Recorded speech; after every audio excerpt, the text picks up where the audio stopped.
On pensait que Disney avait touché le fond, et non.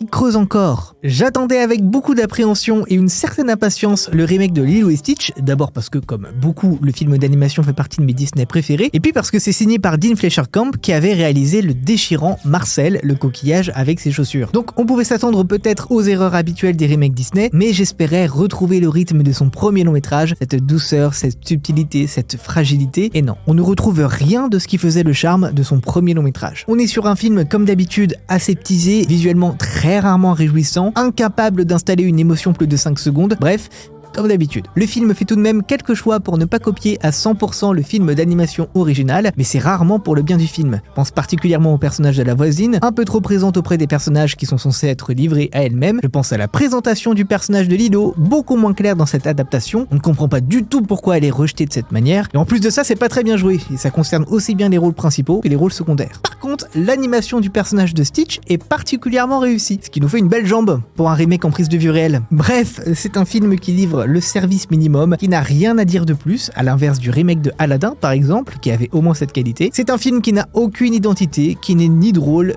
ni triste, ni spectaculaire, ni surprenant, ni rien. C'est le vide. C'est 0, 0, 0, plus 0. Et toi, tu l'as vu? T'en as pensé quoi? Abonne-toi.